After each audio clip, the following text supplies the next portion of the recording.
Hello student, welcome to your new class. आज है हमारे पास एटॉमिक स्ट्रक्चर का लेक्चर नंबर 5।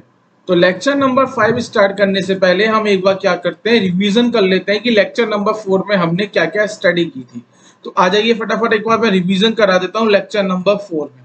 तो लेक्चर नंबर 4 में हमने पढ़ा था Maxwell electromagnetic radiation, Maxwell theory of Maxwell theory of EMR.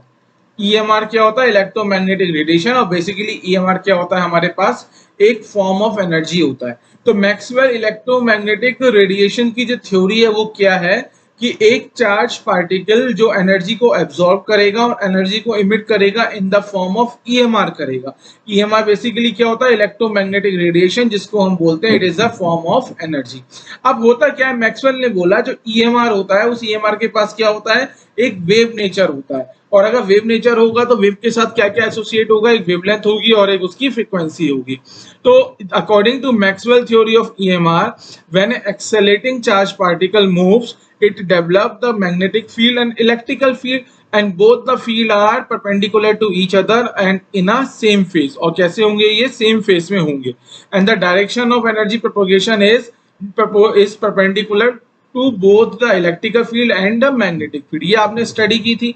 इसके बाद Maxwell theory of electromagnetic radiation में हमने आपको पढ़ाया था कि जो ईएमआर होता है always travel with the velocity of light and the value of the velocity of light is 3 × 10⁸ metre per second. और हमने एक और पॉइंट भी बताया था आपको कि जो ईएमआर होता है ये वैक्यूम में भी ट्रेवल कर सकता है, इसके लिए मीडियम की रिक्वायरमेंट नहीं होती है। ठीक है, फिर हमने आपको बताया था कि मैक्सवेल ने क्यों सजेस्ट करा कि ईएमआर के पास वेव नेचर होता है। बेसिकली ईएमआर ने दो कैरेक्टरिस्टिक शो करे। एक था डिफ्रैक्शन, जिसको हमने बोला था spreading of wave around the object, उसको हम बोलते हैं डिफ्रैक्शन। और दूसरी जो प्रॉपर्टी शो करी थी वो थी इंटरफेरेंस, जिसकी वजह से मैक्सवेल ने बोला कि जो डिफ्रैक्शन होती है, इंटरफेरेंस होती है, these are the characteristic property of a wave. It means EMR के पास भी क्या है? एक वेव नेचर होता है। ये हमने डिस्कस किया। फिर हमने डिस्कस किया अपना ईएमआर स्पेक्ट्रम। तो ईएमआर स्पेक्ट्रम हमने क्या बताया था कि जितने भी हमारे पास ईएमआर होते हैं, हम पॉइंट टॉपिक लिख देता हूं मैं, ईएमआर स्पेक्ट्रम। तो ईएमआर स्पेक्ट्रम में हमने क्या बोला कि जितने भी हमारे पास ईएमआर हैं, अगर हम उनको इंक्रीजिंग ऑर्डर ऑफ वेवलेंथ और डिक्रीजिंग ऑर्डर ऑफ फ्रीक्वेंसी में अरेंज करेंगे तो हमें एक पैटर्न मिलेगा या फिर ग्रुप ऑफ पैटर्न मिलेगा, जिसको हम बोलेंगे स्पेक्ट्रम। क्योंकि ये जो ग्रुप ऑफ पैटर्न है ये किसका है? इलेक्ट्रोमैग्नेटिक रेडिएशन का, इसलिए हम इसको बोलते हैं ईएमआर स्पेक्ट्रम। तो इसके अंदर मैंने आपको एक चीज बताई थी, जो ईएमआर स्पेक्ट्रम होता है इसके अंदर डिफरेंट डिफरेंट ग्रुप्स हमने बनाए और उन डिफरेंट डिफरेंट ग्रुप को हमने डिफरेंट डिफरेंट रेस बोला। जैसे कि गामा रेस थी, अल्फा रेस थी, उसके बाद यूवी, फिर इंफ्रारेड था हमारे पास, इंफ्रारेड, उसके बाद माइक्रोवेव, माइक्रोवेव के बाद आया हमारे पास रेडियो वेव, और रेडियो वेव के बाद था हमारे पास लॉन्ग रेडियो वेव। तो मैं इसको शॉर्ट में लिख देता हूं L.R.W, मतलब लॉन्ग रेडियो वेव। तो हमने क्या बोला था, जब आप लेफ्ट से राइट की तरफ मूव करोगे, क्या करोगे आप? जब आप लेफ्ट टू राइट की तरफ मूव करोगे तो वेवलेंथ इंक्रीज होगा और हमारी फ्रीक्वेंसी क्या हो रही है? फ्रीक्वेंसी हमारी डिक्रीज हो रही है। इसका मतलब अगर हम गामा रेस की बात करते हैं, किसकी बात करते हैं? गामा रेस की। तो गामा रेस के बाद जो वेवलेंथ है वो वेवलेंथ कैसी है? मिनिमम। और अगर हम फ्रीक्वेंसी की बात करेंगे तो फ्रीक्वेंसी कैसी हो जाएगी? मैक्सिमम। उसी तरीके से अगर मैं बात करता हूं अपनी लॉन्ग रेडियो वेव की, तो लॉन्ग रेडियो वेव के पास बेटा क्या होने वाला है? लैम्डा की वैल्यू कितनी हो जाएगी? मैक्सिमम। मतलब वेवलेंथ कैसी हो गई? मैक्सिमम। पर फ्रीक्वेंसी की वैल्यू कितना हो जाएगा? मिनिमम। आपको ये डेटा याद रखना है कि जो हमारे पास गामा रेस शुरू होती है वो 10⁻⁻16 मीटर, मतलब जो मिनिमम वेवलेंथ है वो कितनी है? 10⁻⁻16 मीटर। और लॉन्ग रेडियो वेव में जो मैक्सिमम वेवलेंथ हमें मिलती है दैट इज 10⁸ मीटर। फिर हमने बोला जो हमारे पास यूवी रीजन होता है, उस यूवी रीजन के अंदर एक और रीजन होता है जिसको हम बोलते हैं अपना विजिबल रीजन। क्या बोलते हैं हम इसको? Visible region. इस विजिबल रीजन का जो वेवलेंथ है वो शुरू होता है 400 नैनोमीटर से और एंड होता है 700 नैनोमीटर। तो हमारी जो ह्यूमन आइज होती हैं वो इन वेवलेंथ के क्योंकि हमने बोला हर एक वेवलेंथ के साथ क्या होती है? एक कलर एसोसिएट होता है। तो हमारी जो ह्यूमन आइज है वो 400 नैनोमीटर से लेके 700 नैनोमीटर तक की जो वेवलेंथ है उनको आइडेंटिफाई कर सकते हैं, मतलब उनके कलर्स को हम देख सकते हैं। तो यहाँ पे हमने पढ़ाया था आपको VIBGYOR, violet, indigo, blue, green, yellow, orange और रेड। ठीक है, फिर लास्ट में मैंने एक नोट लिखवाया था, नोट में क्या बोला था कि हमने 3 एक्सपेरिमेंट करे थे, उन 3 एक्सपेरिमेंट में हमने ईएमआर का यूज किया था, और ईएमआर का जो वेव नेचर है उन एक्सपेरिमेंट को एक्सप्लेन नहीं कर सकता। कौन कौन से एक्सपेरिमेंट है? पहला था हमारे पास black body radiation. Black body radiation क्या होता है? ब्लैक बॉडी रेडिएशन आप फिजिक्स में पढ़ोगे, तभी मैंने एक छोटा सा स्टेटमेंट लिखवाया था, in the black body radiation we establish the relationship between the temperature of a body to the wavelength. दूसरा एक्सपेरिमेंट हमने करा था photo electric effect. Photo electric effect, तो फोटो इलेक्ट्रिक इफेक्ट क्या होता है? जब बेटा आप किसी भी मेटल सरफेस पे इंसिडेंट ऑफ लाइट करोगे तो मेटल सरफेस से इलेक्ट्रॉन निकलेंगे, that is the photo electric effect. और तीसरा हमने बताया था line spectrum of atom. Line spectrum of atom, तीसरा हमारे पास ये था। तो हमने बोला कि ये जो तीनों एक्सपेरिमेंट है, कौन कौन से? Black body radiation, photo electric effect और एक था हमारे पास लाइन स्पेक्ट्रम ऑफ एटम। इन तीनों एक्सपेरिमेंट के जो रिजल्ट थे, ईएमआर का वेव नेचर उनको एक्सप्लेन नहीं कर पा रहा था। चलिए, ये हम सब डिस्कस कर चुके थे। अब आते हैं हम आज के टॉपिक पे। आज का टॉपिक है हमारे पास Maxwell quantum theory, sorry Planck quantum theory. अब प्लांक क्वांटम थ्योरी क्या है? तो मैक्सवेल की अगर मैं बात करता हूं तो मैक्सवेल ने क्या बोला था कि ईएमआर के पास कौन सा नेचर होता है? वेव नेचर होता है। तो प्लांक क्वांटम थ्योरी ये कहती है जो ईएमआर होता है उस ईएमआर के पास एक पार्टिकल लाइक नेचर होता है। तो दिस थ्योरी, आप यहां लिखेंगे point number 1 Planck quantum theory के अंदर, this theory suggest particle like nature, particle like nature of EMR. इस थ्योरी ने ये बोला कि जो ईएमआर होता है उस ईएमआर के पास क्या होता है बेटा? एक पार्टिकल लाइक नेचर होता है। पर अगर मैं मैक्सवेल थ्योरी की बात करता हूं, मैक्सवेल थ्योरी ये कहती है कि ईएमआर के पास क्या होता है? एक वेव लाइक नेचर होता है। अब आगे देखते हैं हम। तो ये according to this theory, according to this theory का मतलब according to Planck's theory, according to Planck's theory any atom or molecule, any atom or molecule emits or absorb energy in a discontinuous manner, in a discontinuous manner। तो ये theory क्या कहती है? ये theory कहती है according to Planck quantum theory, हमारा जो एटम है वो मॉलिक्यूल है, वो क्या करेगा? एनर्जी को इमिट करेगा या फिर एनर्जी को एब्जॉर्ब करेगा, पर कंटिन्यूअस नहीं करेगा, डिसकंटिन्यूअस मैनर में फॉर्म एब्जॉर्ब करेगा। अब यहाँ पे आपको समझना है what is the discontinuous manner, या आप यहाँ लिख सकते हैं डिस्क्रीट मैनर भी लिख सकते हैं, डिस्क्रीट, इन ए डिस्क्रीट मैनर। तो डिस्क्रीट लिखो या डिसकंटिन्यूअस लिखो, ठीक है। अब यहाँ पे हमें क्या समझना है? डिस्क्रीट का मतलब क्या होता है? डिस्क्रीट का मतलब होता है, discrete manner means, discrete manner means in the form of, in the form of small packet, in the form of small packet of energy, small packet of energy. ये होता है डिस्क्रीट का मतलब। अगर आपको एक एग्जांपल से समझना है तो मैं समझाता हूं कि what is discrete and what is continuous. अब ये देखो, पहले थ्योरी समझो। थ्योरी ये कहती है कि जो ईएमआर है उस ईएमआर के पास क्या है? पार्टिकल लाइक नेचर है, ठीक है। ये थ्योरी ये भी कहती है कि जो एटम है और जो मॉलिक्यूल्स हैं वो एनर्जी को एब्जॉर्ब करेंगे या फिर एनर्जी को इमिट करेंगे इन ए डिस्क्रीट मैनर। और डिस्क्रीट मैनर का मतलब है in the form of small packet of energy. अब देखो, इसको एग्जांपल से समझो। सपोज करो कोई एक घर है, ठीक है। उस घर के अंदर क्या है? गैस की पाइपलाइन लगी हुई है। तो गैस की पाइपलाइन से क्या है? कंटिन्यूअस आपको गैस मिलती है। जैसे आईजीएल की गैस लाइन लगी होती है, तो वहां से उस गैस लाइन से क्या आ रहा है? कंटिन्यूअस गैस मिल रही है। या फिर आप एक दूसरे घर की बात करो, दूसरे घर में क्या होता है? एक सिलेंडर, गैस का सिलेंडर यूज हो रहा है। एक सिलेंडर आया, सिलेंडर का यूज किया, जैसे ही वो सिलेंडर खत्म हो गया, उस सिलेंडर को रिप्लेस करा, दूसरा सिलेंडर ले आए। अगर हम बात करें उस घर की जिस घर में गैस की पाइपलाइन है, तो पाइपलाइन के थ्रू क्या आ रहा है, एनर्जी की कंटिन्यूस सप्लाई हो रही है।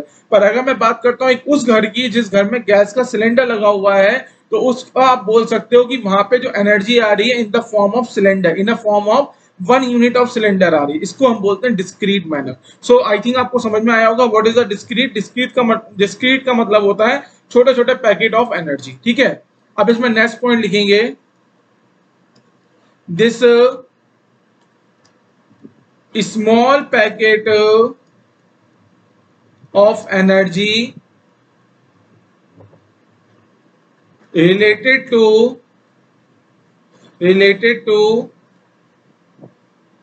a particular related to a particular radiation related to a particular radiation is known as quantum is known as quantum और क्वांटा। इसको हम क्या बोलेंगे, क्वांटम बोलेंगे, क्वांटा बोलेंगे। होगा क्या बेटा, यहां देखो एक डायग्राम से समझाने की कोशिश करता हूं। ये मेरे पास एक इलेक्ट्रॉन है, ठीक है। इलेक्ट्रॉन क्या कर रहा है, एनर्जी को इमिट कर रहा है। एनर्जी को इमिट क्या करेगा, ईएमआर की फॉर्म में। और ईएमआर के पास कैसा नेचर है बेटा, एक पार्टिकल नेचर है। ईएमआर के पास कैसा नेचर है, पार्टिकल नेचर है। और ईएमआर के पास पार्टिकल नेचर है, ये आपको बताया किसने, ये आपको बताया प्लांक्स क्वांटम थ्योरी ने। ये हमें किसने बताया, ये हमें बताया प्लांक क्वांटम थ्योरी ने। अब ये क्या कह रहा है कि इलेक्ट्रॉन क्या करेगा, एनर्जी को क्या करेगा, इमिट करेगा और एब्जॉर्ब करेगा। अगर इलेक्ट्रॉन के पास एनर्जी ज्यादा होगी तो एनर्जी को क्या करेगा, इमिट करेगा। या फिर आप ऐसे कह सकते हो, सपोज करिए मेरे पास दो एनर्जी लेवल मैंने बनाए, एक बना दिया हाई एनर्जी लेवल और एक है मेरे पास लो एनर्जी लेवल। अगर मेरा इलेक्ट्रॉन हाई एनर्जी लेवल में है तो वो कहां पे आएगा, लो एनर्जी लेवल में। और अगर मेरा इलेक्ट्रॉन लो एनर्जी लेवल में है तो वो कहां पे जाएगा, हाई एनर्जी लेवल में। तो जब इलेक्ट्रॉन हाई एनर्जी लेवल से लो एनर्जी लेवल में आता है तो क्या करता है, एनर्जी को इमिट करेगा। और जब इलेक्ट्रॉन लो एनर्जी लेवल से हाई एनर्जी लेवल में जाएगा तो क्या करेगा, वो एनर्जी को एब्सॉर्ब करेगा। समझ में आ रही है बात। तो ये पूरी की पूरी कहानी क्या चल रही है कि जब इलेक्ट्रॉन मेरा एक हाई एनर्जी लेवल से लो एनर्जी लेवल में आ रहा है तो एनर्जी का इमिट कर रहा है। अब वो एनर्जी को जो इमिट कर रहा है वो कैसे इमिट कर रहा है, in the form of EMR. और प्लांक अंकल ने ये बोला है कि ईएमआर के पास कैसा नेचर होता है, एक पार्टिकल नेचर होता है। तो पार्टिकल नेचर की वजह से अब जो एनर्जी आएगी, इलेक्ट्रॉन जो एनर्जी को इमिट करेगा वो कंटिन्यूअस इमिट नहीं करेगा, in the form of small packet करेगा। और उस स्मॉल पैकेट ऑफ एनर्जी को हम बोलते हैं क्वांटम और क्वांटा। आई थिंक ये आपको समझ में आ गई। नेक्स्ट हम मूव करते हैं। नेक्स्ट पॉइंट कौन सा होगा, इसमें 4 लिखवा चुका हूं, 5th पॉइंट लिखेंगे।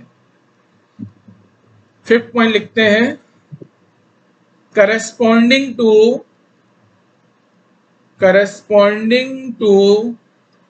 a particular type of radiation, all quanta or quantum are identical। तो ये क्या कह रहा है, ये कह रहा है अगर कोई एक पर्टिकुलर रेडिएशन की बात करेंगे तो उस पर्टिकुलर रेडिएशन के अंदर एनर्जी के जो भी पैकेट होंगे जिनको हम क्वांटम या क्वांटा कहते हैं वो सब कैसे होंगे, आइडेंटिकल। अब यहाँ देखो बेटा, इस फिर से मैं डायग्राम बनाऊंगा, जब तक तुमको समझ में नहीं आएगा तब तक तुमको समझाऊंगा। ये है हमारे पास हाई एनर्जी लेवल, ये है हमारे पास लो एनर्जी लेवल। इलेक्ट्रॉन क्या कर रहा है, हाई एनर्जी लेवल से लो एनर्जी लेवल में आ रहा है तो क्या करेगा, ईएमआर को, एनर्जी को क्या करेगा बेटा, एनर्जी को इमिट करेगा। एनर्जी क्या करेगा, इमिट दी एनर्जी। एनर्जी का क्या हो रहा है, इमिशन हो रहा है, ठीक है। तो ये एनर्जी आ गई। अब एनर्जी का जो इमिशन होगा इन द फॉर्म ऑफ क्या होगा बेटा, ईएमआर। और ईएमआर के पास कौन सा नेचर है, ईएमआर के पास नेचर है पार्टिकल लाइक नेचर, ठीक है। अब इस ईएमआर पे आप देख सकते हो, इस ईएमआर के अंदर क्या है, ये ईएमआर क्या है, ये इमिशन ऑफ एनर्जी है। तो बेटा इस ईएमआर के अंदर क्या होंगे, एनर्जी के छोटे छोटे पैकेट होंगे। तो ये मैं जो बना रहा हूं वो क्या बना रहा हूं, एनर्जी के छोटे छोटे packet. These are the small packet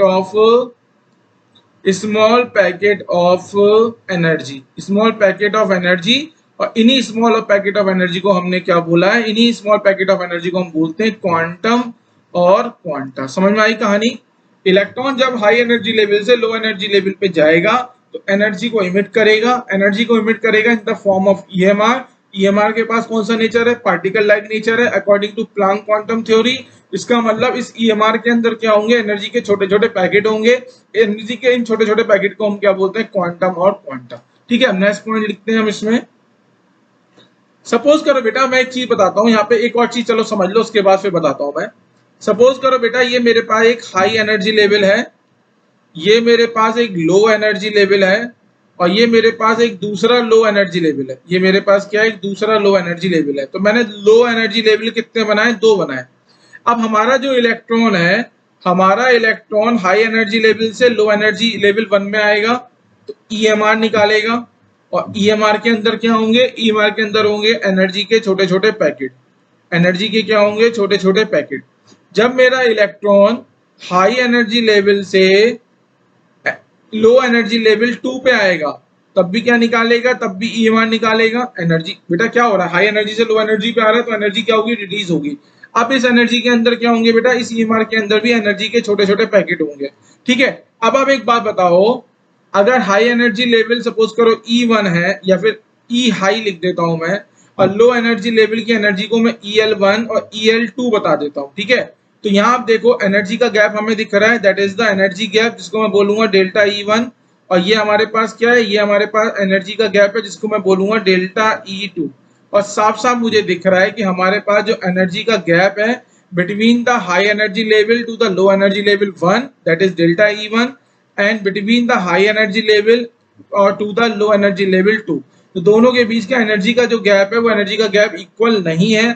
अगर एनर्जी का गैप इक्वल नहीं है, इसका मतलब जो ईएमआर आएगी 1 में, ईएमआर जो आएगी 1 में और जो ईएमआर आएगी हमारी 2 में, दैट इज नॉट इक्वल। तो आप लिख सकते हो EMR 1 is not equal to EMR 2। EMR 1 और ईएमआर 2 हमारी इक्वल नहीं है। अगर हमारी ईएमआर इक्वल नहीं है, इसका मतलब ईएमआर 1 के करस्पॉन्डिंग एक लैम्डा मिलेगा, एक हमें न्यू मिलेगा, जिसको हम बोल सकते हैं लैम्डा 1 और न्यू 1।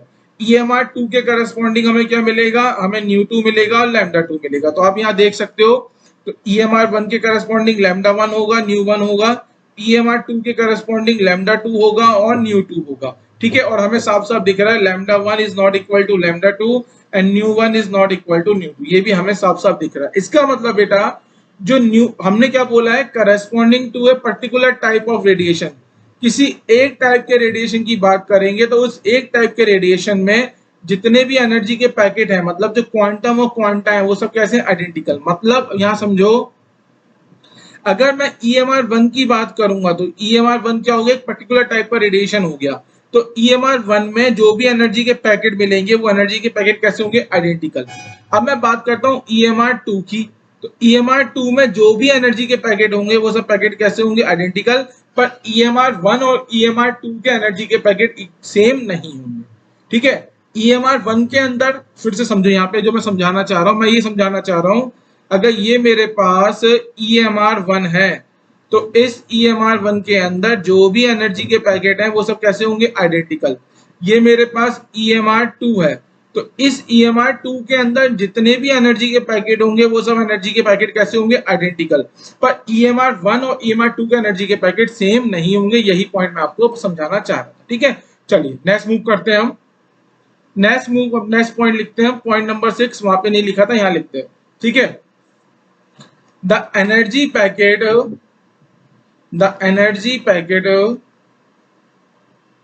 या फिर आप लिख सकते हो क्वांटम और क्वांटा। एनर्जी पैकेट को हम क्या बोलते हैं? क्वांटम बोलते हैं। क्वांटम बोलते हैं, या फिर हम इसे क्वांटा भी बोलते हैं, क्वांटा भी बोलते हैं। The energy packet in case of light as EMR, in case of light as EMR is known as is also known as photon, is also known as photon। समझ में आई आपको पूरी कहानी? फोटोन बेटा क्या होता है? वैसे जो रेडिएशन के अंदर एनर्जी के पैकेट होते हैं उसको हम बोलते हैं क्वांटम और क्वांटा।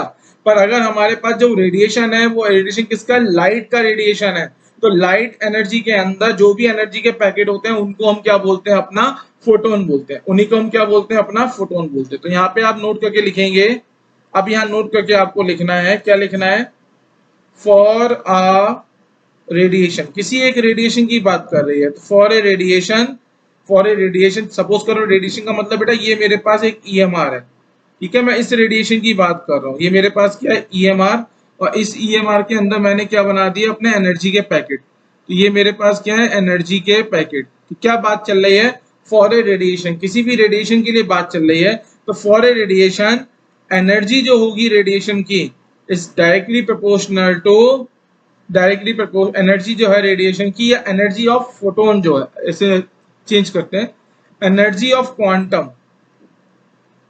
यहाँ देखो फिर से समझो, ये मेरे पास क्या आ गया, एक ईएमआर ले लिया मैंने, इस ईएमआर के अंदर ये क्या है, एनर्जी के पैकेट, ये क्या है मेरे पास, स्मॉल एनर्जी पैकेट, इसको मैं क्या बोलूंगा, स्मॉल एनर्जी पैकेट। तो ये कह रहा है कि फॉर ए रेडिएशन, किसी एक पर्टिकुलर रेडिएशन की बात कर रहा है, तो एनर्जी के जो स्मॉल स्मॉल पैकेट है, इन स्मॉल स्मॉल पैकेट को मैंने क्या बोला है, क्वांटम बोला है। तो ये कह रहा है कि इस क्वांटम के पास जो एनर्जी है, energy of quantum is directly proportional to frequency of radiation, is directly proportional to frequency of radiation। ये बोलना चाह रहा है, क्या बोलना चाह रहा है कि एनर्जी ऑफ क्वांटम, सपोज करो मेरे पास E क्या है, E हमारे पास है एनर्जी ऑफ क्वांटम, E हमारे पास क्या है, एनर्जी ऑफ क्वांटम। अगर मैं न्यू की बात करता हूं तो न्यू क्या है, new represent the frequency of radiation, new क्या रिप्रेजेंट कर रहा है बेटा, फ्रीक्वेंसी ऑफ रेडिएशन, ठीक है। अब फ्रीक्वेंसी की यूनिट क्या होती है, हर्ट्ज होती है, एनर्जी की यूनिट हम यहाँ कितना ले रहे हैं, ऐसा यूनिट में पुट करेंगे तो जूल आ जाएगा। तो ये स्टेटमेंट क्या कहता है, ये स्टेटमेंट ये कहता है जो एनर्जी है क्वांटम की, फिर से सुनो, जो एनर्जी है क्वांटम की, एनर्जी ऑफ क्वांटम जो है that is directly proportional to the frequency of radiation, मतलब energy of quantum E is directly proportional to the frequency of radiation nu, ठीक है। नेक्स्ट स्लाइड पे हम मूव करते हैं, नेक्स्ट पेज ले लेते हैं। तो क्या है हमारे पास स्टेटमेंट, स्टेटमेंट ये आया कि जो क्वांटम की एनर्जी है that is directly proportional to frequency of radiation. तो बेटा देखो यहाँ पे कहानी देखो, हमने क्या बताया आपको, हमने बताया कि ये मेरे पास एक ईएमआर है, ये हमारे पास क्या है, एक ईएमआर। ईएमआर क्या है, इलेक्ट्रोमैग्नेटिक रेडिएशन, बेसिकली क्या है, फॉर्म ऑफ एनर्जी है। अब यहाँ इस ईएमआर के अंदर according to Planck quantum theory जो एनर्जी है वो कंटिन्यूअस नहीं है, एनर्जी क्या है, छोटे छोटे पैकेट में है। तो मैंने ईएमआर के अंदर क्या बना दिए, एनर्जी के छोटे छोटे पैकेट बना दिए, एनर्जी के क्या बनाए, छोटे छोटे पैकेट। अब हर एक पैकेट के पास क्या होगी, एक एनर्जी होगी। और हमने क्या बोला, अभी अपने पॉइंट लिखवाया है, अगर हम किसी एक पर्टिकुलर रेडिएशन की बात करते हैं तो ये जो हमारे पास कैसा रेडिएशन है, एक पर्टिकुलर रेडिएशन। अगर हम किसी एक पर्टिकुलर रेडिएशन की बात करेंगे तो उस पर्टिकुलर रेडिएशन में जितने भी क्वांटम होंगे या जितने भी क्वांटा होंगे उन सबकी एनर्जी कैसी होगी, सेम होगी। इसलिए यहाँ देखो आप, क्वांटा 1, क्वांटा 2, क्वांटा 3, क्वांटा 4, इन सबकी एनर्जी मैंने कैसे ले ली है, सेम।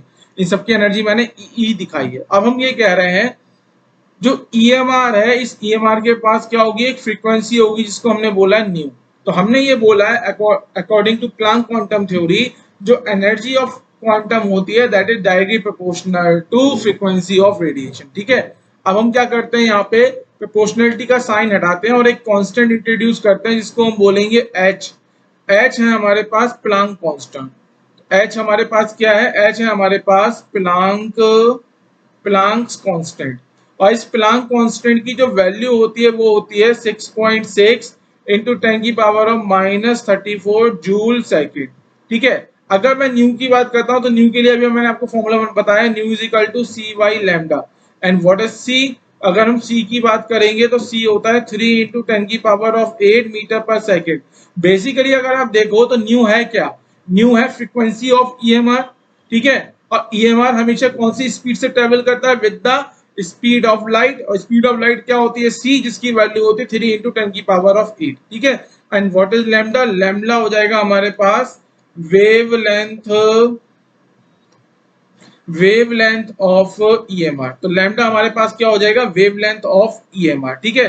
तो ई की अगर हम बात करेंगे तो ई क्या हो जाएगा, एनर्जी। ई हमारे पास क्या हो जाएगा, एनर्जी ऑफ क्वांटम। फिर से लिख देता हूं मैं, ई हमारे पास क्या है, एनर्जी ऑफ क्वांटम। और इसकी यूनिट कितनी हो जाएगी बेटा जूल में, यूनिट किस में हो जाएगा जूल में, ठीक है।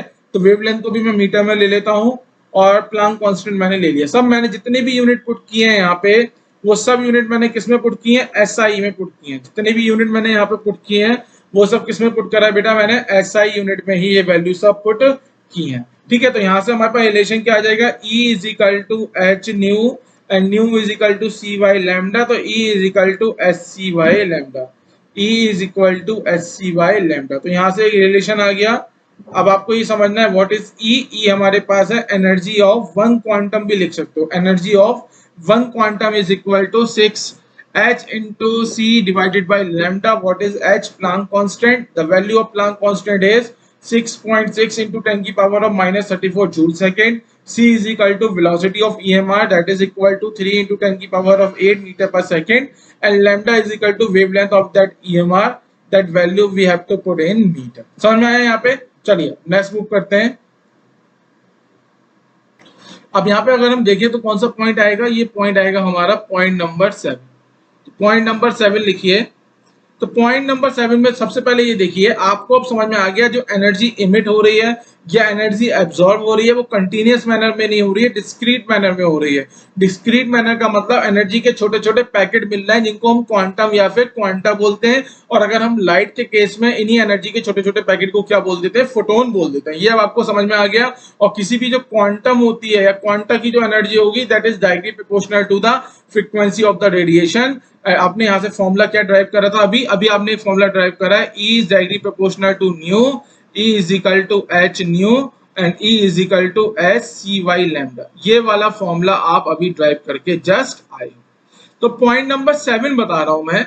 पॉइंट नंबर 7 क्या होगा, अगर हम बात करते हैं एक बॉडी की कि एक बॉडी टोटल कितना एनर्जी एब्जॉर्ब करेगा या टोटल कितना एनर्जी क्या करेगा, इमिट करेगा in the form of quantum, तो वो उसकी वैल्यू क्या होगी वो मैं बता रहा हूं। So total energy absorb, total energy absorb और release by a body as a EMR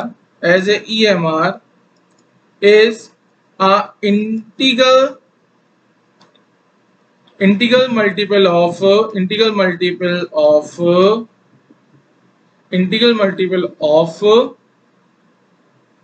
energy of one photon, integral multiple of energy of one quantum, photon नहीं one quantum ले लो, energy of one quantum E is equal to h new. तो ये क्या कह रहा है बेटा, इसको समझने की कोशिश करो। सपोज करो ये मेरे पास एक कंप्लीट बॉडी है ना। इस कंप्लीट बॉडी ने क्या करा है, सपोज करिए एनर्जी को रिलीज करा है, एनर्जी क्या करी है, रिलीज करी है, और एनर्जी को रिलीज कर रहा है in the form of EMR। Suppose कीजिए एनर्जी रिलीज कर रही है in the form of EMR। अब आपको समझ में आ गया EMR की अगर हम बात करेंगे, प्लांक क्वांटम थ्योरी की बात करेंगे, तो एनर्जी कैसी रहेगी, डिसकंटीन्यूअस रहेगी। अगर एनर्जी हमारी डिसकंटीन्यूअस रहेगी तो एनर्जी के अंदर, इस पर्टिकुलर EMR के अंदर क्या मिलेंगे हमें, एनर्जी के पैकेट मिलेंगे। बेटा क्या मिलेंगे हमें, एनर्जी के पैकेट मिलेंगे, ठीक है। सपोज करो बॉडी ने टोटल जो एनर्जी रिलीज करी है वो कितनी है, E टोटल। बॉडी ने जो टोटल एनर्जी रिलीज करी है वो कितनी है हमारे पास, E टोटल। यहां तक समझ में आया, बॉडी जो एनर्जी रिलीज कर रही है वो कितनी है बेटा, E टोटल। अब आप देखो, सपोज करो इसी डायग्राम की बात करते हैं, जब बॉडी एनर्जी को रिलीज करती है तो बॉडी एनर्जी रिलीज कर रही है 1 2 3 4 5 6, मतलब बॉडी जो एनर्जी रिलीज कर रही है in the form of 6 packet of quantum, 6 packet of quantum. Body ने क्या करा है, बॉडी ने 6 पैकेट ऑफ क्वांटम के रिलीज करे। अब एक पैकेट की जो एनर्जी है वो, एक पैकेट की एनर्जी कितनी है, ये भी आपने निकाली है, h न्यू। एक पैकेट की एनर्जी कितनी है बेटा, h न्यू। तो 6 पैकेट की एनर्जी कितनी हो जाएगी, 6 इंटू h न्यू। और ये 6 पैकेट की एनर्जी है, that is the energy release by a body, that is the total, आप ऐसे भी लिख सकते हो, total energy released by body, this is the total energy release by body. तो हमने बोला है यहाँ पे, सो टोटल एनर्जी एब्जॉर्ब, यहाँ पे मैंने क्या पॉइंट लिखवाया है, so the total energy absorb और release by a body as a EMR is a integral multiple of energy of one quantum. तो ऐसे लिख सकते हैं, तो इसको मैथमेटिकली कैसे लिख सकते हैं बेटा, यहाँ लिखो ई टोटल माने टोटल एनर्जी एब्जॉर्ब और रिलीज एज ए बॉडी। यहाँ लिख सकते हैं टोटल एनर्जी एब्जॉर्ब और released as a body, absorb or release as a body that is equal to n into h nu या फिर n into h c y lambda। यहाँ पे बेटा आपको एक चीज समझ में आ रही होगी, मैंने यहाँ पे कैपिटल एन वर्ड यूज करा है। इस कैपिटल एन को समझा देता हूँ, ये कैपिटल एन क्या है, ठीक है। एक बार जरा ध्यान दो क्या हो रहा है इसमें।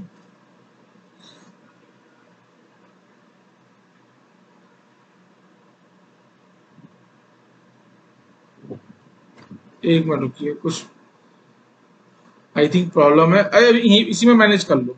तो यहाँ पे बेटा अगर मैं कैपिटल एन की बात करूंगा तो कैपिटल एन क्या आ जाएंगे हमारे पास, number of quantum, number of quantum और क्वांटा, नंबर ऑफ क्वांटम और क्वांटा। समझ में आ गया।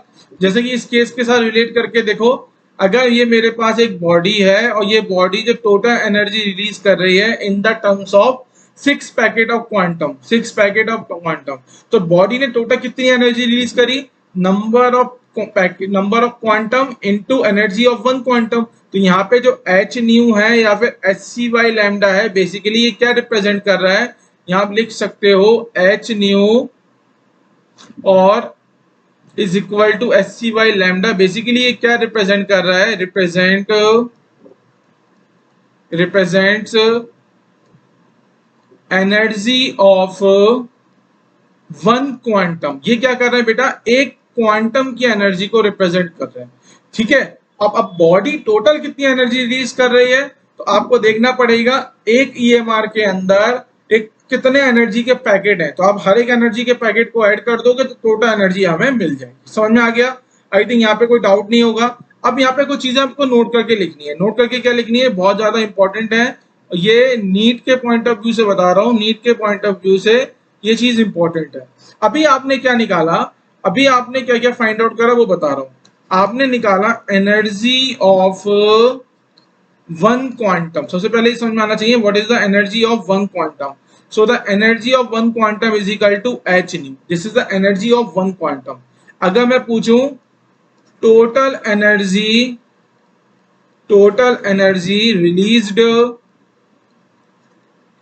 और एब्जॉर्ब बाय अ बॉडी, तो इसको हम किस चीज से बेटा रिप्रेजेंट करेंगे, ई टोटल से। और इसका फॉर्मूला क्या हो जाएगा, n into h nu, where n is equal to number of quantum. N क्या हो जाएगा हमारे पास, नंबर ऑफ क्वांटम हो जाएगा, एन हमारे पास आ जाएगा number of quantum. I think ये समझ में आया। एक तो आपको ये ध्यान रखना है कि डिफरेंस क्या है। क्वेश्चन में वो ये पूछ रहा है कि एनर्जी ऑफ क्वांटम पूछ रहा है या आपसे एनर्जी रिलीज या absorb as a whole a body पूछ रहा है, तो वो चीज आपको ध्यान देनी है। अब यहाँ पे मैं नोट करके एक और चीज लिखूंगा, बहुत इंपॉर्टेंट चीज है जिसके ऊपर डायरेक्ट क्वेश्चन आएगा। ये भी नीट के पॉइंट ऑफ व्यू से इंपॉर्टेंट है। सबसे पहले देखिए एनर्जी ऑफ वन क्वांटम बताओ मुझे क्या होती है, एनर्जी ऑफ वन क्वांटम। तो एनर्जी ऑफ वन क्वांटम को मैं बेटा कैसे रिप्रेजेंट करता हूँ, ई से, और ई की वैल्यू क्या होती है, E is equal to h nu, और न्यू इज इक्वल टू क्या होता है, सी वाई लैम्डा। अब आपको पता है व्हाट इज एच, एच की वैल्यू होती है 6.6 इंटू 10 की पावर ऑफ -34 जूल सेकेंड। और सी की बात करेंगे, सी क्या होता है हमारे पास, स्पीड ऑफ लाइट। सी हमारे पास क्या है, स्पीड ऑफ लाइट। और स्पीड ऑफ लाइट को हम कैसे रिप्रेजेंट करते हैं, 3 इंटू 10 की power of 8 metre per second. तो अगर आप बेटा ये सब वैल्यू पुट करोगे तो पुट करने पे हमारे पास एक रिलेशन आता है, that is E is equal to 1240 divided by lambda, ठीक है। ई की ये आपके पास आता है एक रिलेशन, तो मैं थोड़ा और चेंज करता हूं। मैं ई की यूनिट जो आएगी वो आएगी इलेक्ट्रॉन वोल्ट में, is equal to 1240 divided by lambda, और लैम्डा किस में आएगा, नैनोमीटर में, ठीक है। हमने क्या बोला, हमने आपको ये बोला आप ये डायरेक्ट रिलेशन याद रखोगे। किसमें याद रखोगे, ये डायरेक्ट रिलेशन आपको याद होना चाहिए। आपने करा क्या, यहाँ देखो, आपने E is equal to H की वैल्यू पुट करिए 6.6 into 10 to the power of -34, सी की वैल्यू पुट करिए 3 इंटू 10 की पावर ऑफ 8 इंटू लैम्डा। तो यहाँ पे आप देखोगे ई की जो यूनिट है वो ई की यूनिट है जूल में और लैम्डा की यूनिट किसमें, मीटर में। अब आपको पता है, क्या पता है आपको, 1 electron volt is equal to 1.6 into 10 to the power of -19 joule. तो यहाँ से आप लिख सकते हो 1 joule is equal to 1 upon 1.6 into 10 to the power of -19 into electron volt. तो आपने ये सब वैल्यू पुट की और यहां से आपने डायरेक्ट एक रिलेशन निकाला। डायरेक्ट रिलेशन क्या निकाला आपने कि energy of quantum in electron volt. अब यहाँ पे इसका मतलब क्या हो जाएगा बेटा, energy of one quantum in electron volt is equal to 1240 divided by lambda nanometer. Lambda nanometer का मतलब हो जाएगा वेवलेंथ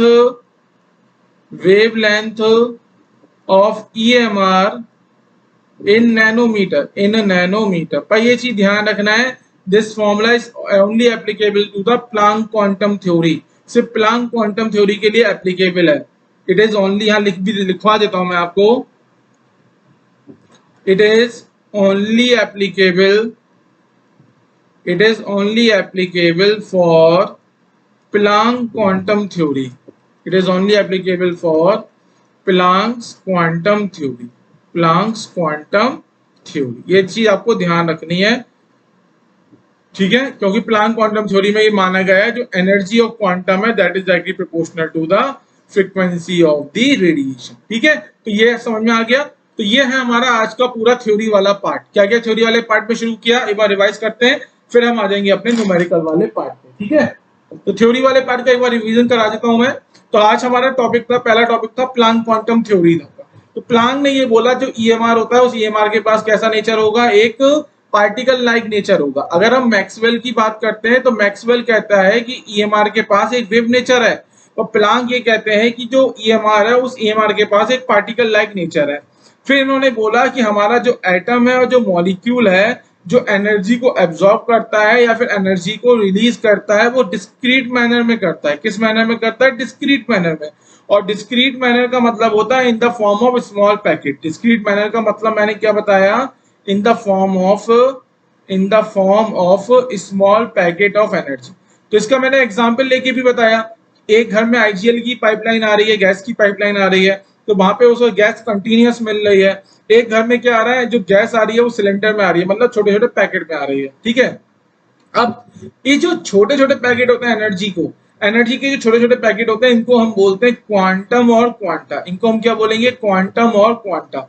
और फिर हमने आपको बताया कि किसी पर्टिकुलर रेडिएशन की अगर मैं बात करूंगा तो एक पर्टिकुलर रेडिएशन के अंदर जितने भी एनर्जी के पैकेट होंगे वो सब आइडेंटिकल होंगे। मतलब एक पर्टिकुलर रेडिएशन के अंदर एनर्जी के हर एक पैकेट के पास सेम अमाउंट ऑफ एनर्जी होगी। और एनर्जी, जो अमाउंट ऑफ एनर्जी होती है, वो अमाउंट ऑफ एनर्जी हम कैसे रिप्रेजेंट करते हैं कि जो किसी भी क्वांटम के पास एनर्जी होगी that is directly proportional to the frequency of the radiation. तो E is directly proportional to nu, यहां से हमने रिलेशन निकाला और प्रोपोर्शनलिटी का साइन हटाया और एक कांस्टेंट यूज करा जिसको हमने बोला प्लांक कांस्टेंट, तो E is equal to h nu. अब यहाँ पे आपको एक चीज ध्यान देनी है, अगर आप ईएमआर, हमारे पास क्या है, लाइट है। अगर लाइट भी क्या होती है बेटा, इलेक्ट्रोमैग्नेटिक रेडिएशन ही होती है। लाइट भी क्या है, ईएमआर है। अगर ईएमआर हमारी लाइट है तो लाइट के केस में एनर्जी के जो छोटे छोटे पैकेट होते हैं उन्हीं को हम क्या बोलते हैं, अपने फोटोन। समझ में आया। चलिए नेक्स्ट मूव करते हैं हम। तो यहाँ से पूरा रिलेशन हमने आपको बता दिया, E is equal to h nu and E is equal to c by lambda. ये आपको याद रखना है। इसके बाद हमने आपको क्या पढ़ाया, हमने आपको बताया कि अगर हम एक बॉडी की बात करते हैं तो एक बॉडी टोटल कितनी एनर्जी एब्जॉर्ब करेगा या टोटल कितनी एनर्जी रिलीज करेगा, तो ये क्या होगा, that is the integral multiple of energy of one quantum. ये क्या होगा, इंटीग्रल मल्टीपल होगा एनर्जी ऑफ वन क्वांटम का। तो मैंने वो कर दिया।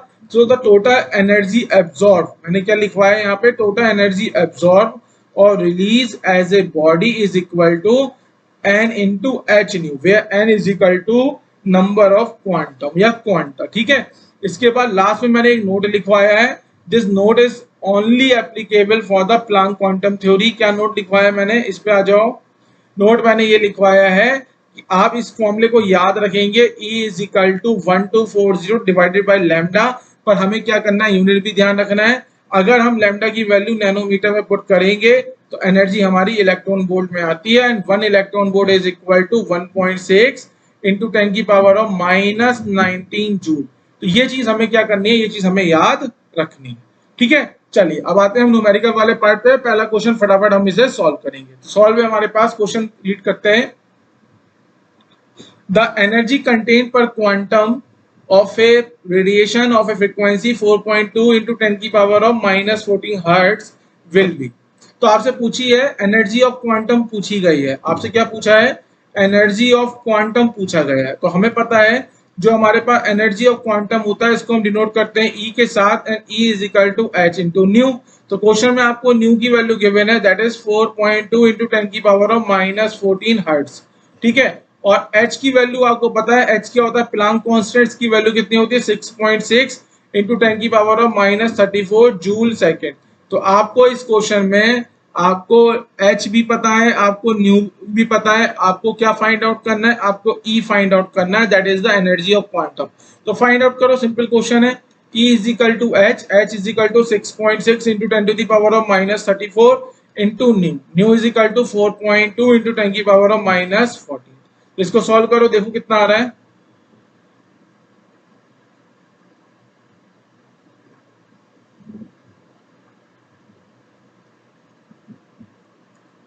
ये आ रहा है हमारे पास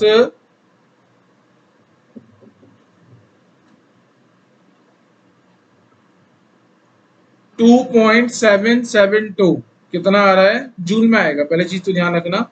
ई की वैल्यू जो आ रही है कैलकुलेट करने पे 2.772 इंटू 10 की पावर ऑफ -19 जूल। पहले आप ये देखो, आपसे आंसर किस में पूछा गया है, जूल में पूछा गया है। देखो जूल में आंसर पूछा गया है, हमारा आंसर भी किस में आ गया, जूल में आ गया। ठीक है, ऑप्शन मैच कर लो, ऑप्शन कौन सा मैच हो रहा है, 10 की पावर ऑफ -90, 2.772। ठीक है, अगर मैं आपको सिग्निफिकेंट फिगर पढ़ा चुका हूं, अगर मैं इसको दो सिग्निफिकेंट फिगर पे राउंड ऑफ करूंगा, अगर मैं यहाँ लिख देता हूं round off two significant figure, तो राउंड ऑफ करेंगे तो कैसे करते हैं बेटा, पहले हम दो सिग्निफिकेंट फिगर लिखेंगे और थर्ड सिग्निफिकेंट फिगर अगर हमारा 5 से ज्यादा है तो हम क्या करते हैं, 1 इंक्रीज करते हैं। थर्ड सिग्निफिकेंट फिगर हमारा कितना है बेटा, 7, तो यहाँ पे हमने कितना लिख लिया, 8। तो 2.8 into 10 to the power of -19 joule. तो इस तरीके से भी क्वेश्चन आ सकते हैं। तो मैंने इसलिए सिग्निफिकेंट फिगर आपको बहुत पहले पढ़ा दिया।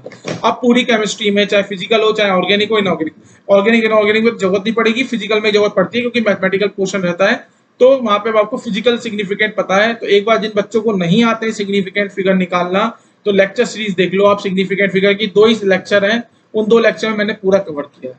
तो what is the answer, answer is C. ठीक है, चलिए नेक्स्ट क्वेश्चन देखते हैं, एक बार रीड कर लो इस क्वेश्चन को।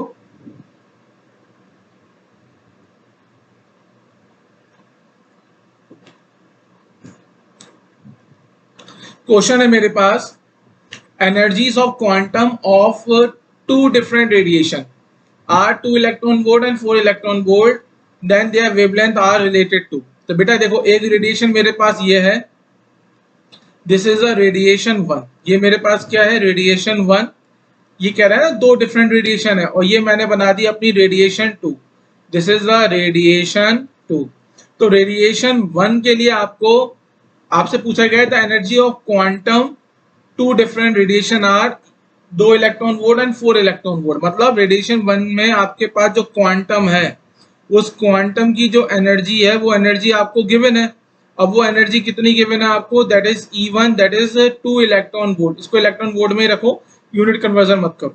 ठीक है, अब रेडिएशन 2 के अंदर जो क्वांटम है, उन रेडिएशन 2 के अंदर जो क्वांटम है, उन क्वांटम की एनर्जी आपको गिवन है क्वेश्चन में, कितना, 4 इलेक्ट्रॉन वोल्ट। ठीक है, आपको क्या निकालना है, आपको वेवलेंथ में रिलेशन निकालना है। सपोज करिए रेडिएशन 1 की वेवलेंथ लैम्डा 1 है और रेडिएशन 2 की वेवलेंथ कितनी है, लैम्डा 2। आपको पता है E1 is equal to HCy lambda 1 and E2 is equal to HCy lambda 2। तो यहां से आप देख सकते हो HC की वैल्यू बेटा कितनी आ जाएगी, E1 लैम्डा 1। तो ये वैल्यू यहाँ पर पुट कर देता हूं, तो E2 lambda 2 is equal to E1 lambda 1। ये आपके पास रिलेशन आ गया, E2 lambda 2 is equal to E1 lambda 1।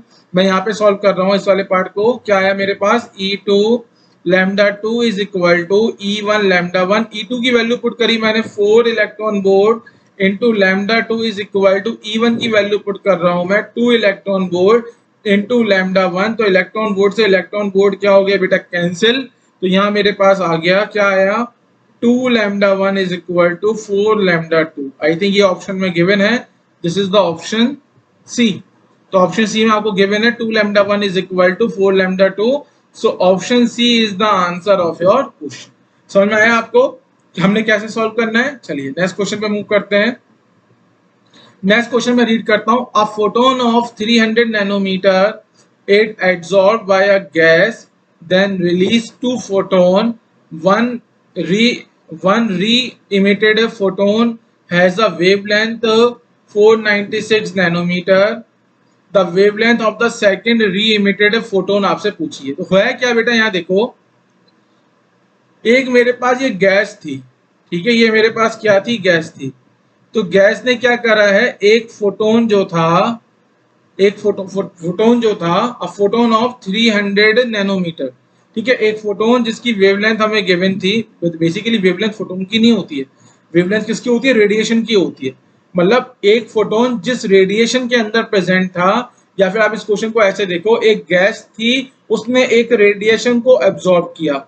उस रेडिएशन की वेवलेंथ कितनी थी, उस रेडिएशन की वेवलेंथ थी 300 नैनोमीटर। वेवलेंथ कितनी थी, 300 नैनोमीटर।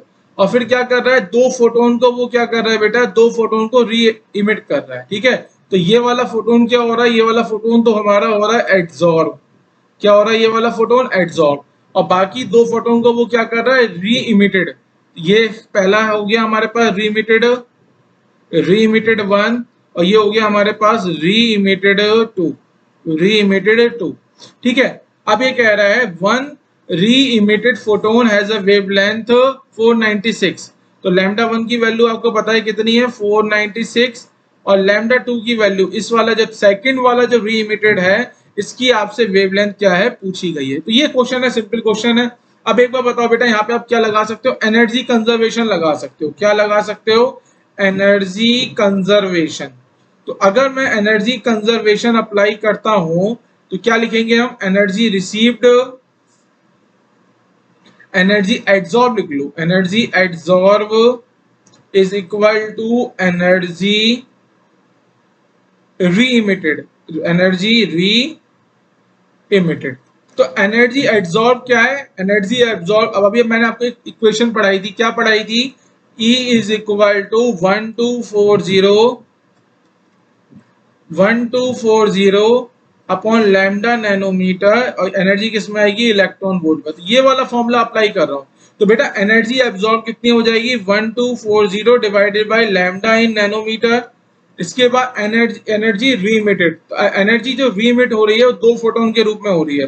तो पहले के लिए हम लिखेंगे, पहले फोटोन की energy 1240 divided by lambda 1 in nanometer, और दूसरे फोटोन की एनर्जी हम लिखेंगे 1240 डिवाइडेड बाय लैम्डा 2 नैनोमीटर, ठीक है। ये हमें समझ में आ गया। तो आप देखोगे इस पूरी इक्वेशन में से 1240 ये होगा कैंसिल।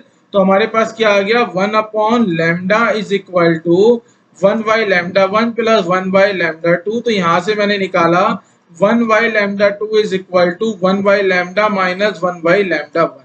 तो आप क्या करो बेटा, इनको सॉल्व कर लो। तो लैम्डा 1 की वैल्यू आपको गिवन है, सपोज कीजिए मैं वैल्यू भी पुट कर देता हूं। लैम्डा की वैल्यू गिवन है 300, और लैम्डा 1 की वैल्यू हमें कितनी गिवन है बेटा, 496।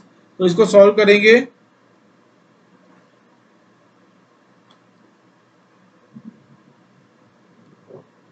तो आंसर आ रहा है 759। तो यहां से लैम्डा 2 की वैल्यू बेटा कितनी आ जाएगी, कंट्रोल जेड कर देता हूं मैं एक बार, आंसर को मैं रेड कलर से लिखता हूं। तो lambda 2 is equal to 759 nanometre. Simple question है, this is the answer of your question. ये क्या है हमारे क्वेश्चन का आंसर, 759 नैनोमीटर, ठीक है। चलिए मूव करते हैं हम नेक्स्ट क्वेश्चन पे। तो नेक्स्ट क्वेश्चन है, in astronomical observation signal observe from the distant stars are generally weak if the photon detector receive 3 into 10 की पावर ऑफ, बेटा एक बार वेट करना,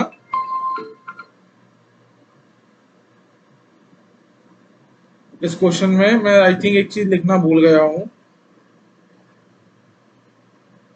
3 × 10⁻⁻18 आएगा। ठीक है, फिर से मैं क्वेश्चन को रीड कर रहा हूँ।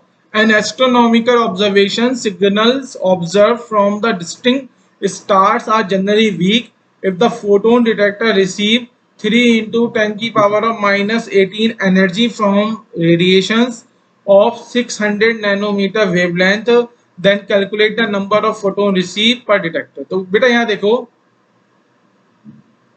एक मेरे पास फोटोन डिटेक्टर है, ये हमारे पास क्या है, इसको हम बोलेंगे फोटोन डिटेक्टर। तो फोटोन डिटेक्टर क्या कर रहा है, एनर्जी को रिसीव कर रहा है। क्या कर रहा है, एनर्जी रिसीव कर रहा है। और टोटल कितनी एनर्जी रिसीव कर रहा है वो, 3 × 10⁻⁻18। आई थिंक यहाँ पे जूल गिवन नहीं है, जूल के फॉर्म में होगा। इतने जूल एनर्जी को क्या कर रहा है, वो रिसीव कर रहा है। ठीक है, अब जो रेडिएशन वो रिसीव कर रहा है, उस रेडिएशन की वेवलेंथ हमें पता है, लैम्डा हमको गिवन है। कितना गिवन है हमें, 600 नैनोमीटर। तो क्यों ना मैं इसको मीटर में कन्वर्ट कर दूं, तो 600 × 10⁻⁻9 मीटर होगा। अब बेसिकली आप यहाँ देखो, हमने क्या बोला, according to Planck quantum theory, जो ईएमआर होता है उस ईएमआर के पास एक पार्टिकल नेचर होगा। पार्टिकल नेचर होगा तो बेसिकली इस रेडिएशन के अंदर क्या होंगे, एनर्जी के छोटे छोटे पैकेट होंगे। और वो एनर्जी के छोटे छोटे पैकेट ही वो आपसे पूछ रहा है नंबर ऑफ फोटोन। आपसे कह रहा है वो calculate the number of photon receive by the detector. तो अगेन आपको यहाँ पे जो फॉर्मूला लगाना है, क्या लगाना है, जो मैंने आपको पढ़ाया था, E total is equal to n into h nu, या फिर एन इंटू एच न्यू को हम लिख सकते हैं सी वाई लैम्डा। अब हमें ई टी की वैल्यू पता है, तो वैल्यू पुट कर दो, 3 × 10⁻⁻18 joule is equal to n हमको फाइंड आउट करना है। एच की वैल्यू कितनी होती है बेटा, 6.6 × 10⁻⁻34 जूल सेकेंड। सी क्या होता है, सी होता है 3 × 10⁸ metre per second, metre per second.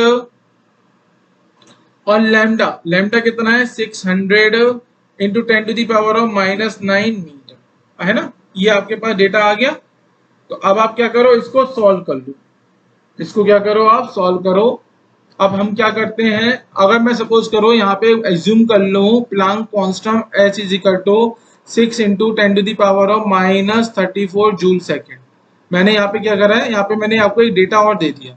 Data मतलब क्वेश्चन में आपको प्लैंक कांस्टेंट की वैल्यू गिवन है, दैट इज 6 × 10⁻⁻34 जूल सेकेंड। तो यहाँ पे आप 6.0 ले लो बस। अब क्वेश्चन सॉल्व करोगे, क्वेश्चन सॉल्व करने पे अब तो क्वेश्चन आसानी हो गया। 3 से 3 कैंसिल, है ना, और 6 से ये कैंसिल, ये हो जाएगा 100। तो जब सॉल्व करोगे, सॉल्व करने पे बेटा टोटल हमारे पास 10 फोटोन आ जाएंगे। एक बार आप सॉल्व करके देख लेना।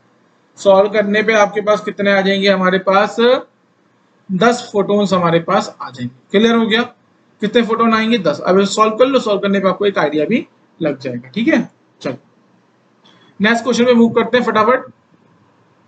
तो नेक्स्ट क्वेश्चन है, the energy required to break 1 mole of ClCl bond. ClCl bond का मतलब हो गया Cl2। Cl2 के अंदर क्या होता है बेटा, Cl बॉन्ड Cl। तो ये कह रहा है the energy required to break 1 mole of ClCl bond in Cl2 is 242 kilojoule per mole. 242 kilojoule per mole, the longest wavelength of light capable of breaking a single Cl bond.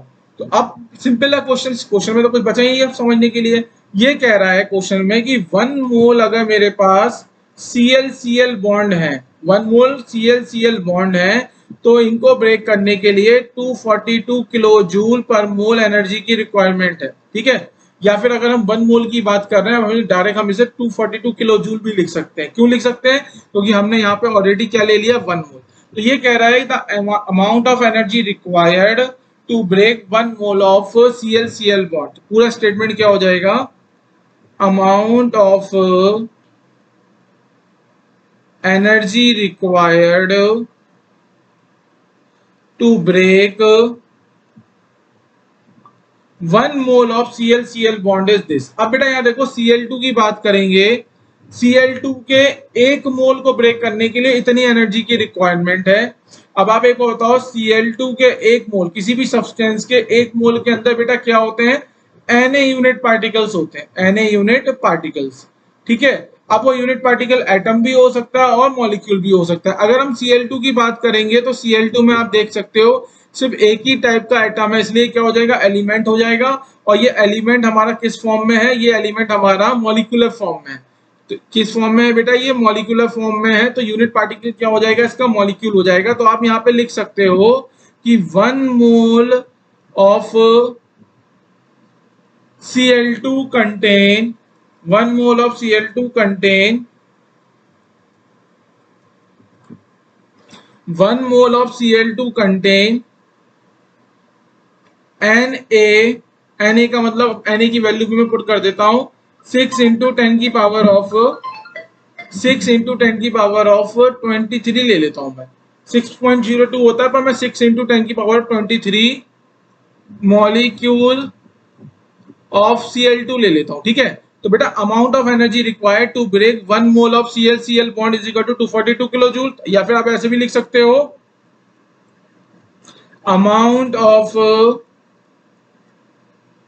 Energy required to break 6 into 10 raise to the power of 23 molecule of Cl2 is 242 kilo joule. तो मैं अगर लिखूं यहाँ पे amount of energy required to break 1 molecule to break 1 molecule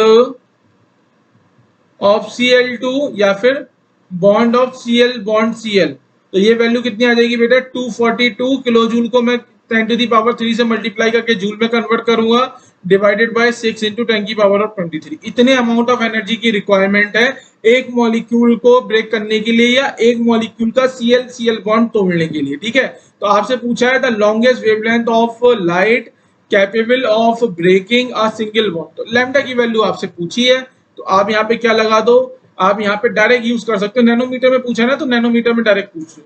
तो एक काम करता हूँ, ये वैल्यू मेरे पास जूल में है, तो क्यों ना मैं एक काम करता हूँ, इसको मल्टीप्लाई कर देता हूँ इस एनर्जी को 1.6 इंटू 10 की पावर ऑफ 19 से, तो ये वैल्यू मेरे पास कितना आ जाएगी, इलेक्ट्रॉन वोल्ट में आ जाएगी। ठीक है, तो इस एनर्जी को बेटा मैं ऐसे भी सॉल्व कर सकता हूँ। कैसे, इस एनर्जी को मैं लिख सकता हूँ 242 इंटू 10 की power of 3 divided by 6 into 10 to the power of 23 into 1.6 into 10 की पावर ऑफ 19। तो जूल को मैंने किस में कन्वर्ट कर दिया बेटा, इलेक्ट्रॉन वोल्ट में। तो यहां से अगर मैं वैल्यू पुट करना चाहूं तो वैल्यू कितना आ जाएगा, तो हमारे पास क्या आ जाएगा, amount of energy required to break 1 Cl bond Cl is कितना आएगा बेटा, यहाँ पे मैं कैलकुलेशन कर देता हूँ एक बार with the help of calculator. 242 into 10 की power of 3 into 1.6 into 10 to the power of 19 divided by 6 divided by 10 की पावर ऑफ 23। तो ये आ रहा है 6.45। ये मेरे पास कितना आ रहा है, ये मेरे पास आ रहा है 6.45 इलेक्ट्रॉन वोल्ट। अभी जस्ट मैंने आपको ये रिलेशन पढ़ाया था, energy of photon in electron volt is equal to 1240 12 एक बार रुको बेटा, हाँ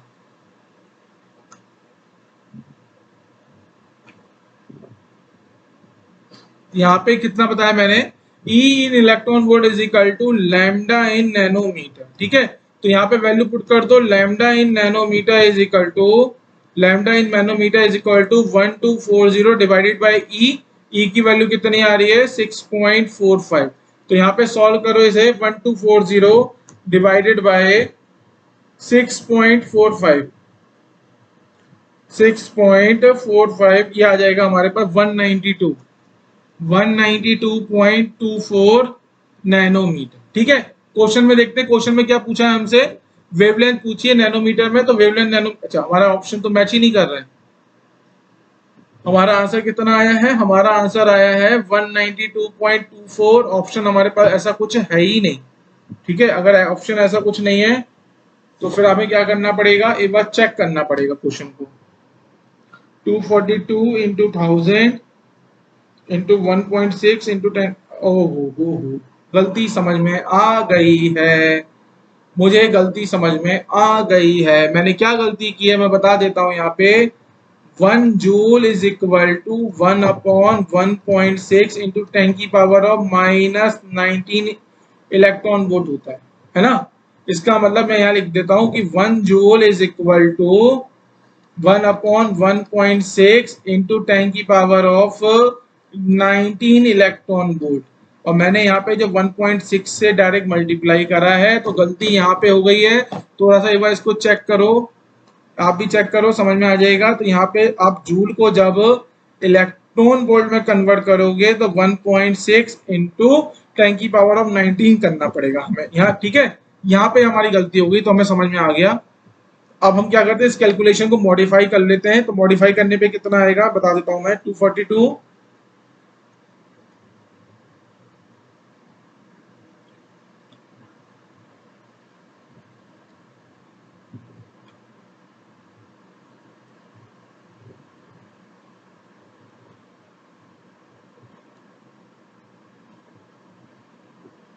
2.52, ये जो कैलकुलेशन आ रही है, इस कैलकुलेशन को बेटा चेंज कर देना। ये आ रही है 2.52। तो यहाँ पे हम वैल्यू पुट करेंगे, वैल्यू कितनी पुट करेंगे, 2.52 वैल्यू पुट करेंगे। तो 2.52 वैल्यू पुट करने पे अब हमारा जो आंसर आएगा, वो आंसर आएगा हमारा 492 नैनोमीटर। कितना आएगा, 492 नैनोमीटर, 492 नैनोमीटर। तो लैम्डा हमें निकालना था, लैम्डा हमारे पास आ गया 492 नैनोमीटर। तो आपका आंसर देखोगे तो यहाँ पे 494 जो है नियर बाय आंसर आ रहा है। तो दैट इज अवर आंसर। हमारे आंसर में बेटा वेरिएशन क्यों आया, वेरिएशन इसलिए आया क्योंकि हमने जो एवोगाड्रो कांस्टेंट है उसकी वैल्यू 6 ले ली थी, पर इसकी वैल्यू कितनी आएगी, 6.02।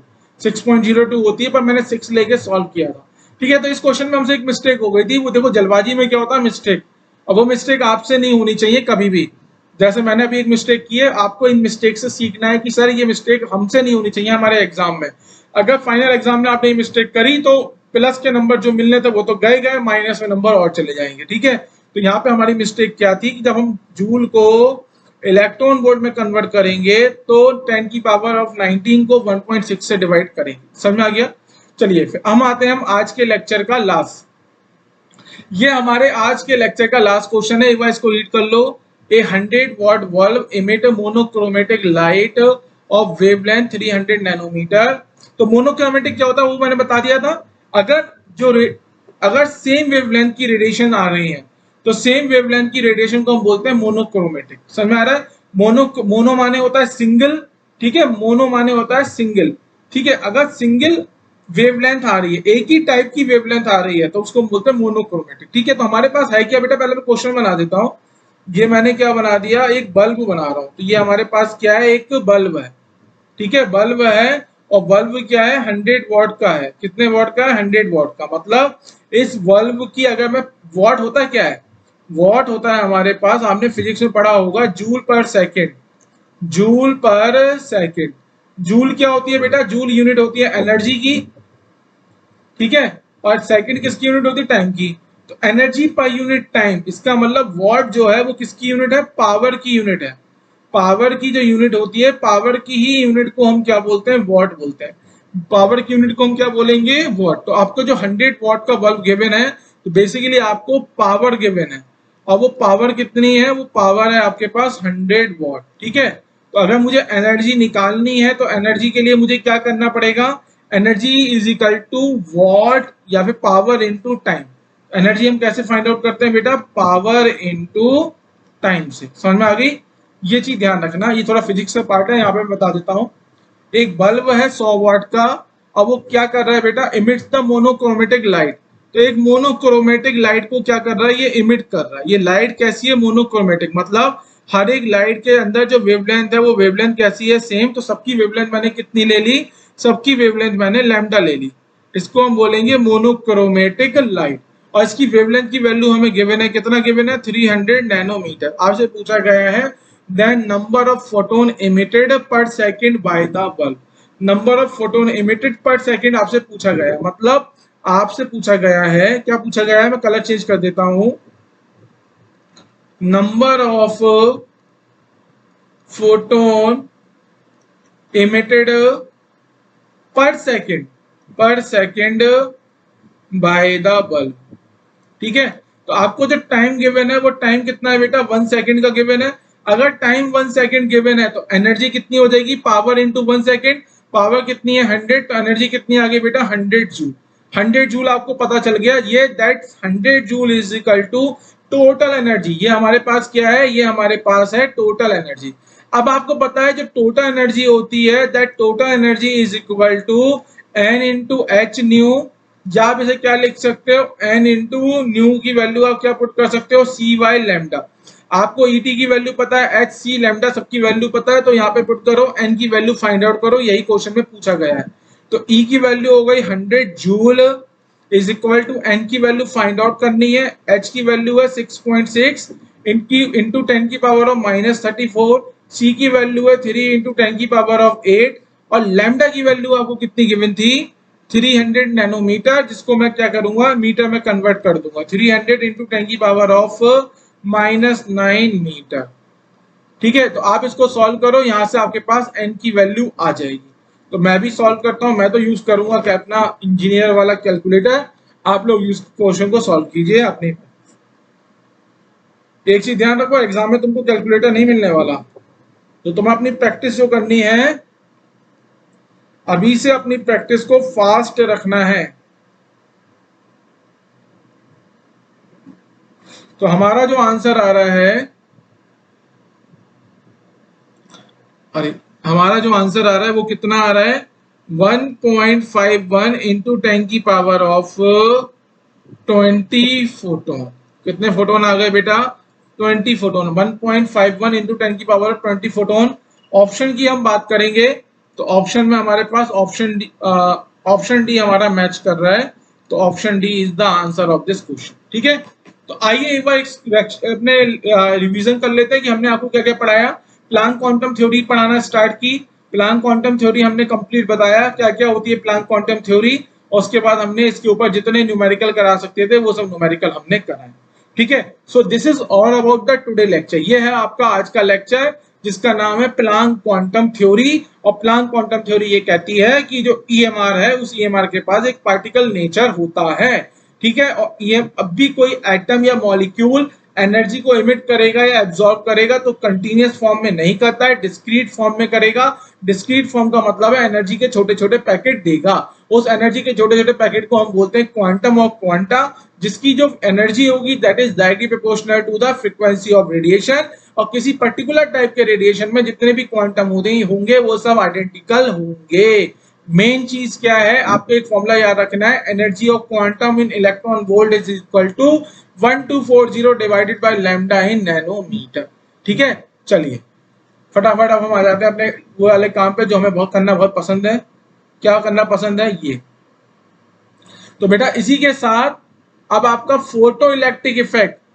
फोटो इलेक्ट्रिक इफेक्ट क्या है हमारा, अब फोटो इलेक्ट्रिक इफेक्ट क्या हो चुका है, complete. Photo electric effect, photo electric effect complete नहीं हुआ है, प्लैंक क्वांटम थ्योरी, एक बार रुको, प्लैंक क्वांटम थ्योरी अब हमने कंप्लीट कर चुके हैं। तो प्लैंक क्वांटम थ्योरी बेटा क्या हो गई है, कंप्लीट। तो नेक्स्ट क्लास में अब हमें क्या पढ़ना है, नेक्स्ट क्लास में हम पढ़ेंगे फोटो इलेक्ट्रिक इफेक्ट, और फोटो इलेक्ट्रिक इफेक्ट के साथ ही साथ हम शुरू कर देंगे अपना बोहर मॉडल। अब हमारे पास जो नेक्स्ट क्लास का टारगेट है वो मैंने लेक्चर आपको बता दिया कि नेक्स्ट क्लास में आपको मैं क्या पढ़ाने वाला हूँ। तो नेक्स्ट क्लास में स्टार्ट करेंगे हम फोटो इलेक्ट्रिक इफेक्ट से, थोड़ा बड़ा टॉपिक है, ऑब्जेक्टिव क्वेश्चन मेंस में इसके ऊपर बनते हैं, किन किन पॉइंट्स के ऊपर क्वेश्चन बनेंगे, क्या क्या क्वेश्चन बनेंगे वो मैं बता दूंगा। नीट में भी फोटो इलेक्ट्रिक इफेक्ट के ऊपर क्वेश्चन बनते हैं, तो ये जो फोटो इलेक्ट्रिक इफेक्ट है वो नीट और आईआईटी मेंस के लिए इंपॉर्टेंट है। ठीक है, और उसके बाद बोहर मॉडल, तो बोहर मॉडल तो भैया सबका फेवरेट टॉपिक है। बोहर मॉडल तो बहुत कम से कम दो लेक्चर या 3 लेक्चर लेगा बोहर मॉडल, तो हमें इसे बहुत अच्छे से पढ़ना है। ठीक है, आई थिंक आज का लेक्चर आपको समझ में आया होगा स्टूडेंट। अगर आपको ये लेक्चर समझ में आया है और आपको मजा आया है तो प्लीज इस चैनल को लाइक करिए, सब्सक्राइब कीजिए, और अपने फ्रेंड्स को भी बताइए कि अंकित सक्सेना सर हैं जो केमिस्ट्री सब्जेक्ट लेके आए हैं और बिल्कुल डिटेल से कोर्स लेके आए हैं केमिस्ट्री सब्जेक्ट का आप स्टूडेंट्स के लिए।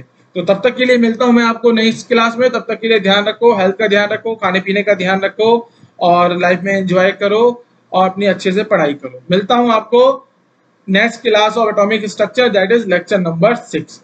सो tata bye bye, see you in the next class of atomic structure. Bye.